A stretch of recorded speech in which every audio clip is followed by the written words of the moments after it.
महंत सुबल चरण दास गौर विहार आध्यात्मिक दातव्य ट्रस्ट अध्यक्ष। यही मठटी आमर प्राकृतिक सौंदर्य भितर भरपूर थिवा जो अगणित दर्शक माने आसंती से भाव अनुसार यही मठ को अपार आनंद पाती मठरू तांकर स्फुरित वाक्य होची ये गुप्त वृंदावन या गुप्त वृंदावन रूपे लोके कहते। माता माँ दशपल्ला राजमाता मोर गुरु भौणी सी यार समस्त दायित्व समर्पण कर जो यार माता मठ बोली कहते। एवं यही मठ प्राप्त है मो गौड़ीय संप्रदायर जड़े साधु थी जो से ही परंपरा रे गौर होती मोर आराध्य एवं मोर नमस्य पूज्य तांकर परंपरा रे मो दीक्षित होता जो ना अनुसार गौर विहार बोली ये आश्रम ना रखा जाए। कौन कहे कुआड़ कुआड़ सब आसती लोक सब भक्त माने माने मोर उद्देश्य है ये आम मैंने समस्ते हिंदू हिंदू देवता मानकर आराधना आमर एकांत काव्य उपासना समस्त भितर हास्यम बा परिहास्यम बा हेल नमे बाबा हास्य हो परिहास हो स्तोभरे हो भय हो यदि भगवान नाम कहीं उच्चारण करे बा दर्शन करे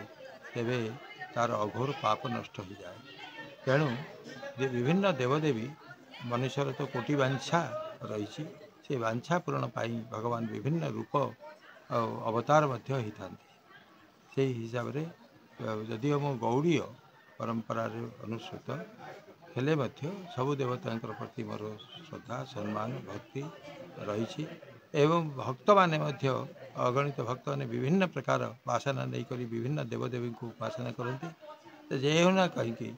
समस्त भितर भगवत चेतना भगवत जागरण भगवान कथा लीला गाथा उच्चारण जो हे से मोर चिंताधारा यही आध्यात्मिक परिवेश भितर समस्ते केमिति निजर जीवन को प्रभावित करंतु। आध्यात्मिक चिंता अभाव फल आज विभिन्न अशांति देश देश भितर पृथ्वी भितर अहंकार गर्व मात्रा बढ़ी जा फल निजर प्रतिभा प्रति देखापी विभिन्न अशांति सृष्टि युद्ध तेणु भगवत आश्रित है जीव स्वरूप ज्ञान जो आम निमित्त मात्र भगवान इच्छा विरुद्ध गछर पत्र हलेनी यही जो आमर अहंकार आसू तेणु अहंकार शून्य भाव ही भगवत प्राप्तिर अधिकारी है। तेणु भगवान आनुगत्य जीवर स्वरूप नित्य कृष्ण दास निजर दास अभिमान जदि आम सेवा करवा प्रत्येक शासक हो प्रशासक हूँ अनुशासन हो आध्यात्मिक चेतना अभाव ए विशृंखलार कारण तेणु आम सचेष्टा करुचु जे से भितर आध्यात्मिक चेतना विभिन्न प्रकार जेन कैन प्रकार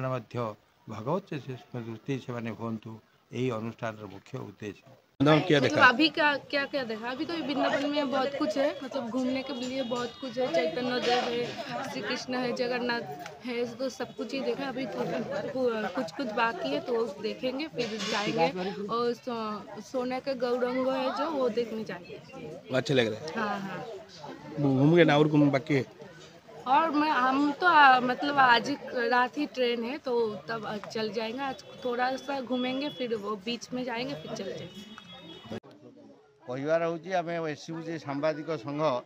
पुरी भ्रमण में आसलु जगन्नाथ दर्शन कलु ये माता मठ को आसु माता मठ एमती एक मठ चैतन्य महाप्रभु ये अवस्थान कलापर ये मठर निर्माण कराई ये मठ एत सौंदर्य जो मैंने पुरी आसती से ये जगह टे बुली आसती ये सौंदर्य उपभोग करने ये समुद्र मंथन पाखु आरंभ कर हनुमान साधना क्षेत्र प्रस्तुत होती राधाकृष्णकर रासलीला रही समस्त प्रकार ये व्यवस्था रही मनोरंजन पाई समस्ते आमोद प्रमोद जगह को आसती आम आसीचु आज कार्यक्रम ये बुली सारिकी आनंद कर सारी फेरबू यही आशा रखी ये परिभ्रमण करूँ। जिलार पट्टामुंडे एसयूजे सांबादिक संघर 2 दिनिया पुरी ग्रस्त कार्यक्रम आम पुरी कोणार्क नंदनकानन माँ काकटपुर मंगला आ माता मठ इत्यादि दर्शनीय स्थान आम सब बुलिलु किंतु 3 जन सहृदय युव सहृदय व्यक्ति आज आम बुलबार सुजोग पाइलु से 3 जन हेले समाजसेवी अशोक कुमार धल आ समाजसेवी जीतू विश्वाल आ समाजसेवी वीरेन प्रताप जेना तांको उद्यम आम 25 रु ऊर्ध्व एसुजिया सांबादिक संघ आज बुली आसीचु आम 2 दिन आम बुलाबुली करी आम पुणी आम कार्यक्रम को फेरी कहबे माता मठरे कौन सब देखिल माता मठरे आम विभिन्न प्रकार देवादेवी मूर्ति विभिन्न ठाकुर विभिन्न प्रकार आमर जो माने साधनारत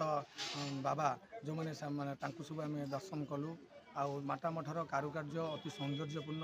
देखिकी आम अति मुग्ध है समस्त को भी मोर केन्द्रापड़ा जिलार समस्त जनसाधारण को मोर अनुरोध समस्ते पूरी दर्शन कला बेले माता मठ को छाड़तु ना माता मठुरे छोट छुआ आरंभ कर बुढ़ा पर्यंत समस्त देखिबार भी स्थान अच्छी आ समस्त भी ये देखी मजा भी नहीं पारे आ दर्शन भी करें।